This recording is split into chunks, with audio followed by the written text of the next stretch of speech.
Subrahmanya sir ಅವರ ಪರ್ಫಾರ್ಮೆನ್ಸ್ಗೆ judges enjoy ಮಾಡ್ತಿದ್ರು ಅದೊಂದ್ ಕಡೆ, ಜೂರಿ ಎದ್ದು ನಿಂತು ಕೂತ್ಕೊಳ್ಳಕ್ಕೆ ರೆಡಿ ಇಲ್ಲ, ಆ ಲೆವೆಲ್ಗೆ ಚಪ್ಪಾಳೆ ಹೊಡಿತಾ ಇದಾರೆ ಎಲ್ಲರೂ.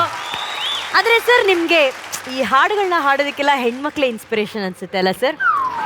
ಯಾವುದೇ ಹಾಡು ತಗೊಳ್ಳಿ ಗುರುಗಳೇ, ಈ ಕಡೆ ಹೋಗುತ್ತೆ ಕೈ, ಯಾವ ಹಾಡು ತಗೊಳ್ಳಿ ಕೈ ಈ ಕಡೆ ಹೋಗುತ್ತೆ. ಏನು ಏನು ನಮ್ಮ ಇಲಾಖೆ ಹೆಚ್ಚಾಗಿ ಹೆಣ್ಮಕ್ಳಿಗೆ ಮತ್ತು ಮಕ್ಕಳಿಗೆ ಜಾಸ್ತಿ ಪ್ರಾಧಾನ್ಯತೆ ಕೊಡ್ತೀವಿ. ಅವರ ಒಂದು ರಕ್ಷಣೆ ನಮ್ಮ ಮುಖ್ಯ ಗುರಿ ಸರ್. ಮಕ್ಕಳು ಮತ್ತು ಮಹಿಳೆಯರು ವೆಲ್ ಪ್ರಿಪೇರ್ಡ್ ಕಂಟೆಸ್ಟೆಂಟ್. ಹಾಡಿಗೆ ಹಾಡು, ಸಾಹಿತ್ಯಕ್ಕೆ ಸಾಹಿತ್ಯ, ಪಾಠಕ್ಕೆ ಪಾಠ, ಎಲ್ಲ ವೆಲ್ ಪ್ರಿಪೇರ್ಡ್. ಏನೇ ಹೇಳಿ ಕರೆಕ್ಟಾಗಿ ಅದಕ್ಕೆ ಅಧಿಕಾರವಾಗಿ ಒಂದು ಉತ್ತರವನ್ನ ಕೊಡ್ತಾರೆ. Very good Subrahmanya sir, very good. ಆತ ಯಾರಮ್ಮ FIR ಬರೆಯೋನು, ಮತ್ತೆ ಫಸ್ಟ್ ರಿಪೋರ್ಟ್ ಇನ್ಫಾರ್ಮೇಶನ್ ಕೊಡೋನು. ಗುರುಗಳೇ, ಬಟ್ ಏನ್ ಗೊತ್ತಾ, ಇಷ್ಟು ಜನ ಚಪ್ಪಾಳೆ ಹೊಡೆಯೋದಕ್ಕೆ ಇನ್ನೊಂದು ಮುಖ್ಯ ಕಾರಣ ಇದೆ. ಈ ಹಾಡಿನ ನಾದ ಬ್ರಹ್ಮ ಹಂಸಲೇಖ ಸರ್.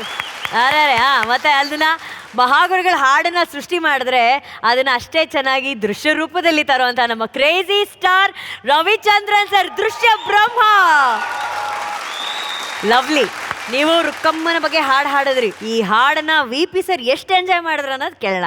ನಮಸ್ಕಾರ ಸರ್. ನಮಸ್ತೆ ಸರ್. ಒಂದು ಸಣ್ಣ ಮಾಹಿತಿ ಬೇಕಿತ್ತು ನನಗೆ ಸರ್. ಯಾರಾದ್ರೂ ಏನಾದ್ರು ಕದ್ರೆ ಹೆಂಗೆ, what is the procedure sir? ಕಳ್ತನ ಅಂದ್ರೆ IPC 379 IPC ಸೆಕ್ಷನ್ 379 ಅಂದ್ರೆ ಮನೆ ಹೊರಗಡೆ ಇದ್ರೆ, ಮನೆ ಒಳಗಡೆ ಇದ್ರೆ 380 IPC. ಓಕೆ, ಅದು ಡಿಫ್ರೆಂಟ್ ಇದೆ ಸರ್. ಕಳ್ತನ ಅಂದ್ರೆ ಒಂದು ವಸ್ತು ನಮ್ಮದಲ್ಲದನ್ನ ಇಲ್ಲಿ ಇಟ್ಟಿರ್ತೀವಿ ನಾವು, ಮೈಕ್ ನಮ್ದಲ್ಲ ಇದು, ಅಲ್ಲಿ ಇಟ್ಟಿರ್ತೀವಿ, ಅದನ್ನ ಯಾರೋ ಎತ್ಕೊಂಡ್ರೆ ಅದನ್ನ ಕಳ್ತನ ಅಂತೀವಿ. ಅದು ಡೆಫಿನೇಷನ್ ಕಳ್ತನಕ್ಕೆ. 379 ಶಿಕ್ಷೆ ಹೇಳುತ್ತೆ. ಕಳ್ತನ ಮಾಡಿದ್ರೆ ಏನ್ ಶಿಕ್ಷೆ, ಮ್ಯಾಕ್ಸಿಮಮ್ 2 ರಿಂದ 5 ವರ್ಷದ ತನಕ ಜೈಲು ಶಿಕ್ಷೆ ಇರುತ್ತೆ, ಜುಲ್ಮಾನೆ ಇರುತ್ತೆ, ಮತ್ತೆ ಕಾಂಪೌಂಡಬಲ್ ಕೇಸ್ 379. ಕಳ್ಳ ಕದ್ದಿರ್ತಾನೆ, ಏನೋ ನಾನು ಹೊಟ್ಟೆ ಪಾಡ್ಗಿರ್ಲಿಲ್ಲ ಸರ್, ಕದ್ದೆ, ನಾನು ತಪ್ಪು ಒಪ್ಕೊಂಡಿದ್ದೀನಿ, ನಾವಿಬ್ರು ರಾಜಿ ಆಗೋಣ ಅಂದ್ರೆ ಕೋರ್ಟಲ್ಲಿ ರಾಜಿ ಆಗ್ಬೋದು ಮತ್ತೆ ಹೋಗಿ ಸಿಕ್ಕಿದ್ಮೇಲೆ. ಈಗ ಸರ್, ಒಂದು ಪರಿಸ್ಥಿತಿ ಹೆಂಗಿದೆ ಅಂದ್ರೆ, ಒಂದು ಕಳ್ತನ ಆಗಿದೆ, ಏನ್ ಶಿಕ್ಷೆ ಕೊಡಬೇಕು ಅನ್ನೋದು ನನಗೂ ಗೊತ್ತಿಲ್ಲ. ಬಹುಶಃ ನೀವು ಬುಕ್ಸ್ ಪ್ರಕಾರ ನೀವು ಹೇಳಿ, ಒಬ್ರು ಪೊಲೀಸೇ ಇದ್ದಾರೆ, ನನಗೆ ಇತ್ತೀಚೆಗೆ ಪರಿಚಯ ಆದ ಪೊಲೀಸ್ ಅವರು. ಅವ್ರು ಏನ್ ಮಾಡ್ತಾ ಇದಾರೆ, ಕಳ್ತನ ಶುರು ಮಾಡ್ಕೊಂಡಿದ್ದಾರೆ ಈಗ ಒಂದು 3 ವಾರದಿಂದ. ಏನ್ ಮಾಡ್ತಾರೆ ಅಂದ್ರೆ, ಹಾಡಿ ಕನ್ನಡಿಗರ ಹೃದಯಗಳನ್ನ ಕಳ್ತನ ಮಾಡ್ತಾ ಇದ್ದಾರೆ. Thank you sir. ಅದು ಒಂದಲ್ಲ ಎರಡಲ್ಲ, ಕೋಟ್ಯಾಂತರ ಕನ್ನಡಿಗರ ಹೃದಯವನ್ನ ಕರಗಿಸಿ ಕಳ್ತನ ಮಾಡಿ ದೋಚ್ಕೊಂಡು ಹೋಗ್ತಾ ಇದಾರೆ ಸರ್. ವಾಪಸ್ ಕೊಡ್ತಿಲ್ಲ. ಅವ್ರಿಗೆ ಏನು ಶಿಕ್ಷೆಯನ್ನ ನಾವು ವಿಧಿಸಬಹುದು, ದಯವಿಟ್ಟು ತಾವೇ ಮಾಹಿತಿ ಕೊಡಬೇಕು. ಯಾವ ಸೆಕ್ಷನ್? IPC ಸೆಕ್ಷನ್ ಪ್ರಕಾರ ಸರ್. ನಮ್ಮ ಕನ್ನಡಿಗರ ಹೃದಯ ಅಂದ್ರೆ ಅದು ವಿಶ್ವವ್ಯಾಪಿ, ವಿಶಾಲ ಹೃದಯ. ನಮ್ಮ ಮಹಾಗುರುಗಳು ಏನು ಶಿಕ್ಷೆ ಕೊಟ್ಟರು okay sir. Thank you sir.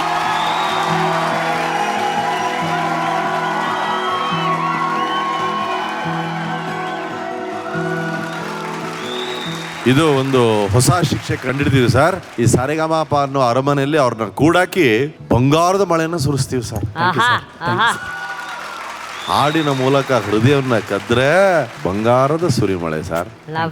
ನನಗೆ ಒಮ್ಮೊಮ್ಮೆ ನೀವು ಪೊಲೀಸ್ ಹಾಡುಗಾರ ಅಥವಾ ಹಾಡುಗಾರ ಪೊಲೀಸ್ ಆದ್ರ ನನಗೆ ಗೊತ್ತಿಲ್ಲ, ಬಟ್ ನೀವ್ ಹೆಂಗೆ ಇದಕ್ಕೆ ಪರ್ಮಿಷನ್ ತಗೊಂಡು ಬಂದೀರಾ, ಹಂಗೆ ಮುಂದಿನ ಭವಿಷ್ಯದಲ್ಲಿ ಕನ್ನಡ ಜನತೆ ಒಂದು ವೇಳೆ ಇಲ್ಲ ತಾವು ಗಾಯಕರಾಗೇ ಇರಬೇಕು ಅಂತ ಹೇಳಿದ್ರೆ ತಾವು ಒಂದು ದೊಡ್ಡ ತೀರ್ಮಾನ ತಗೋಬೇಕಾಗತ್ತೆ ಜೀವನದಲ್ಲಿ.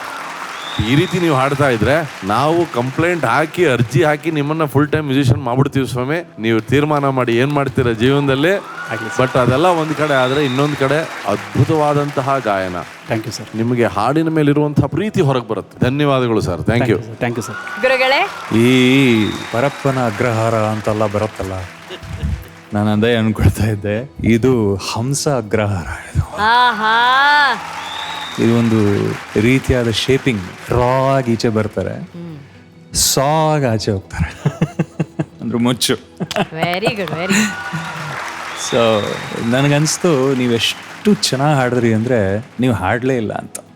ಅಂದರೆ ಯಾವಾಗ ಒಂದು ಹಾಡನ್ನು ಪರಿಪೂರ್ಣವಾಗಿ ನಾವು ಹಾಡ್ತೀವೋ ಅವಾಗ, ಸಪೋಸ್ ಈಗ ನೀವು ಹಾಡ್ತಾ ಇದ್ದೀರಾ ಅಂತ ಅಂದ್ಕೊಳ್ಳಿ, ಅಲ್ಲಿಂದ ನೀವು ಹೊಟ್ಟೋಗ್ಬಿಡ್ತೀರಾ, ಒರಿಜಿನಲ್ ಬಂದ್ಬಿಡುತ್ತೆ ಈಚೆ.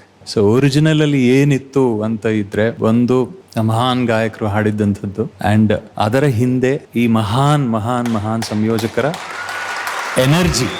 ಆ್ಯಂಡ್ ಆ ಎನರ್ಜಿ ಏನು ಗೂಸ್ ಬಂಪ್ಸ್ ಅಂತ ನಾವೇನು ಕರಿತೀವಿ, ಆ ಎನರ್ಜಿಯನ್ನು ಕ್ರಿಯೇಟ್ ಮಾಡಿ ಕೊಡುವಂಥ ಒಂದು ಮಹಾನ್ ಶಕ್ತಿ ಜೊತೆ ನಾವು ಇದ್ದಿದ್ದು, ನನಗೆ ಅದೇ ಜ್ಞಾಪಕ ಬಂತು ನನಗೆ.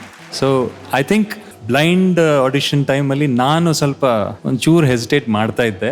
ಈಗ ಅನಿಸ್ತು ಓಕೆ ಡೈರೆಕ್ಟ್ ಆಗೇ ಕೊಡ್ಬೋದಾಗಿತ್ತು ಅಂತ ನನಗೆ. Thank you sir. ಆ ಮಟ್ಟಕ್ಕೆ ಥ್ಯಾಂಕ್ ಯು ಸರ್. ಅದ್ಭುತ ರೇಂಜಲ್ಲಿ ಎನರ್ಜಿ ಥ್ರೋ ಎಕ್ಸ್ಪ್ರೆಷನ್ಸ್, ಅದೇ ಈ ಹಾಡಿನ ಹೈಲೈಟ್. ಅದನ್ನ ಎಲ್ಲೂ ನೀವು ಮಿಸ್ ಮಾಡದೆ ಫುಲ್ ಜಸ್ಟಿಸ್ ನೀವು ಕೊಟ್ಟಿದ್ದೀರಾ ಅಂತ ಅನಿಸ್ತು. God bless. ಥ್ಯಾಂಕ್ ಯು ಗುರುಗಳೇ, ಮಹಾಗುರುಗಳೇ. ಆ ಸುಬ್ಬಣ್ಣ ಹಾಡಿದ ಹಾಡನ್ನ ಈ ಸುಬ್ಬಣ್ಣ ಹಾಡಿ ಆ ರವಿಯಣ್ಣನ್ನ ಮೆರೆಸಿ ಈ ಹಂಸಣ್ಣನ್ನ ಬದುಕಿಸ್ಬಿಟ್ಟ. ಎಂತ ಮಾತು ಮಹಾಗುರುಗಳೇ. ಆ ಬಾಲ ಸುಬ್ಬಣ್ಣ, ಈ ಪೊಲೀಸ್ ಸುಬ್ಬಣ್ಣ, ಆ ಕ್ರೇಜಿ ದೊರೆಯಣ್ಣ, ಈ ಹಾರ್ಮೋನಿಯಂ ಹಂಸಣ್ಣ ಮಾಡಿದ ಹಾಡನ್ನ ಈತ ಉಳಿಸ್ಬಿಟ್ನಲ್ಲ. ವೆರಿ ಗುಡ್, ಬಹಳ ಚೆನ್ನಾಗಿ. ಈತ ಮಾತಾಡೋವಾಗ ಇವನು ವಿವೇಕ ಮಾತಾಡುತ್ತೆ, ಬಹಳ ಎಚ್ಚರಿಕೆಯಿಂದ ಮಾತಾಡ್ತಾನೆ. ಮಾತಾಡೋವಾಗ ವಿವೇಕ ಮಾತಾಡುತ್ತೆ, ಹಾಡುವಾಗ ಇವನು ಹೃದಯ ಮಾತಾಡುತ್ತೆ. Thank you sir. ಅದೇ ಭಾಳ ವಂಡರ್ಫುಲ್. ಅವನು ಅಂತೀನಿ, ಪರವಾಗಿಲ್ವಾ? ಪರವಾಗಿಲ್ಲ ಸರ್. ಕೇಸ್ ಹಾಕ್ಬಿಟ್ಟು ಇಲ್ಲ ಸರ್. ಅಬ್ಯೂಸ್ ಇಲ್ಲ ಸರ್. ಇಲ್ಲ. ಸೊ ಅಲ್ಲಿ ಪೊಲೀಸ್ ಆಗಿ ವಿವೇಕ ಕೆಲಸ ಮಾಡುತ್ತೆ, ಅವನಿಗೆ ಹಾಡುಗಾರನಾಗಿ ಹೃದಯ ಕೆಲಸ ಮಾಡುತ್ತೆ. ಇದೇ ಭಾಳ ಮುಖ್ಯ. Thank you sir. ಮುಖ್ಯವಾಗಿ ಈ ಹಾಡಮ್ಮ, ಅದು ಏನು ಎನರ್ಜಿ ಇದೆ ಅದರಲ್ಲಿ. ಈ ಹಾಡು ನಾನು ಶುರು ಮಾಡಿದಾಗ ನಮ್ಮ ಯಜಮಾನರು ರಾಜು ಓಕೆ ಅಂದರು. ರುಕ್ಕಮ್ಮ ಅಂದ ಕೂಡಲೇ ಓಕೆ ಅಂದರು. ಆಮೇಲೆ ಪಲ್ವಿ ಹೇಳಿದ ತಕ್ಷಣ ಭಾಳ ಚೆನ್ನಾಗಿದೆ ಅಂದರು. ರಾಜು, ಈ ಜಾಲಹಳ್ಳಿ ಹತ್ರ ದೊಡ್ಡದಾಗಿ ಗಾಳಿಪಟಗಳು ಬಿಡ್ತಾ ಇದ್ದಾರೆ, ನಾನೊಂದು ದೊಡ್ಡ ಗಾಳಿಪಟ ತರಿಸ್ತೀನಿ, ಏನೋ ಸೇರಿಸ್ಕೊಡ್ತೀರಾ ಅಂದರು. ಗಗನ ಗಾಳಿಯಲ್ಲಿ ಸುಮ್ಮನೆ ಆ ಸಾಲು ಅವ್ರು ಹೇಳಿದ ತಕ್ಷಣ ಈ ಸಾಲು ಹೇಳಿದೆ, ರೋಮಾಂಚನ. ಎದ್ದು ಫೋನ್ ಮಾಡ್ತಿದ್ದಾರೆ, ಗಾಳಿಪಟ ತರಿಸೋನು 100 ಪಟ ಓಡಾಡ್ತಾ ಇದ್ದಾರೆ. ಅಂದರೆ ನಾವು ಇಲ್ಲಿ ಹಾಡು ಮಾಡ್ತಿದ್ರೆ ವಿಜುವಲೈಸೇಷನ್ ಹಂಗೆ ಹೋಗ್ತಿರೋದವರು. ಅವ್ರು ಮಾಡಿದ ದೊಡ್ಡ ನಿರ್ಧಾರ ಏನಂದ್ರೆ, ಅವರು ಒಂದು 2-3 ಸಿನಿಮಾದಲ್ಲಿ ಫೈಟ್ ಮಾಡಿದ್ದಾರೆ, ಪ್ರೇಮಲೋಕದಲ್ಲಿ, ರಣಧೀರದಲ್ಲಿ. ಆಮೇಲೆ ಸ್ಲೋಲಿ ಈ ಫರ್ಗಟನ್ ದಿ ಫೈಟ್ ಸೆಕ್ಷನ್. ನಾನು ಇವತ್ತು ಎಷ್ಟು ಸಂತೋಷ ಪಡ್ತೀನಿ ಅಂದರೆ, ಪ್ರತಿ ಹೀರೋ ಫೈಟ್ ಮಾಡ್ತಾ ಇದ್ರೆ ಮ್ಯೂಸಿಕ್ಗೆ ಯಾರು ಫೈಟ್ ಮಾಡ್ತಾರೆ? ರವಿಚಂದ್ರನ್ ಸಾರು ನನ್ನ ಫೈಟು ಮ್ಯೂಸಿಕ್ಕೆ, ನನ್ನ ಲವ್ ಮ್ಯೂಸಿಕ್ಕೆ, ನನ್ನ ಕಾಮಿಡಿನೂ ಮ್ಯೂಸಿಕ್ಕೆ, ನನ್ನ ಲೈಫೇ ಮ್ಯೂಸಿಕ್ಕೆ ಅನ್ನೋದು. ದಟ್ಸ್ ವೈ ಆ 25 ಸಿನಿಮಾದಲ್ಲಿ ಹಾಡು ಆ್ಯಕ್ಷನ್ ಆಗಿರುತ್ತೆ, ಅಲ್ಲಿ ಆ್ಯಕ್ಷನ್ ಹೀರೋ ಆಗಿರುತ್ತೆ. ಅದಕ್ಕೆ ರವಿಚಂದ್ರನ್ ಅವರ ತೀರ್ಮಾನ ಇದೆಯಲ್ಲ, ದೊಡ್ಡ ತೀರ್ಮಾನ. ಯಜಮಾನ್ರಿಗೆ ನಮಸ್ಕಾರ, ನಿನಗೆ ಪುರಸ್ಕಾರ. All the best. Thank you. Lovely ಮಹಾಗುರುಗಳೇ. Thank you. ಮಹಾಗುರುಗಳು ನಿಮ್ಗೆ ಗೋಲ್ಡನ್ ಬಜರ್ ಕೊಟ್ಟಿದ್ದಾರೆ. ನಾನ್ ನಿಮ್ಗೋಸ್ಕರ ಒಂದು ಗಿಫ್ಟ್ ನ ತಗೊಂಡ್ಬಂದಿದ್ದೀನಿ ಸರ್. ಬೇಗ ಕೊಡಿ ಮೇಡಮ್.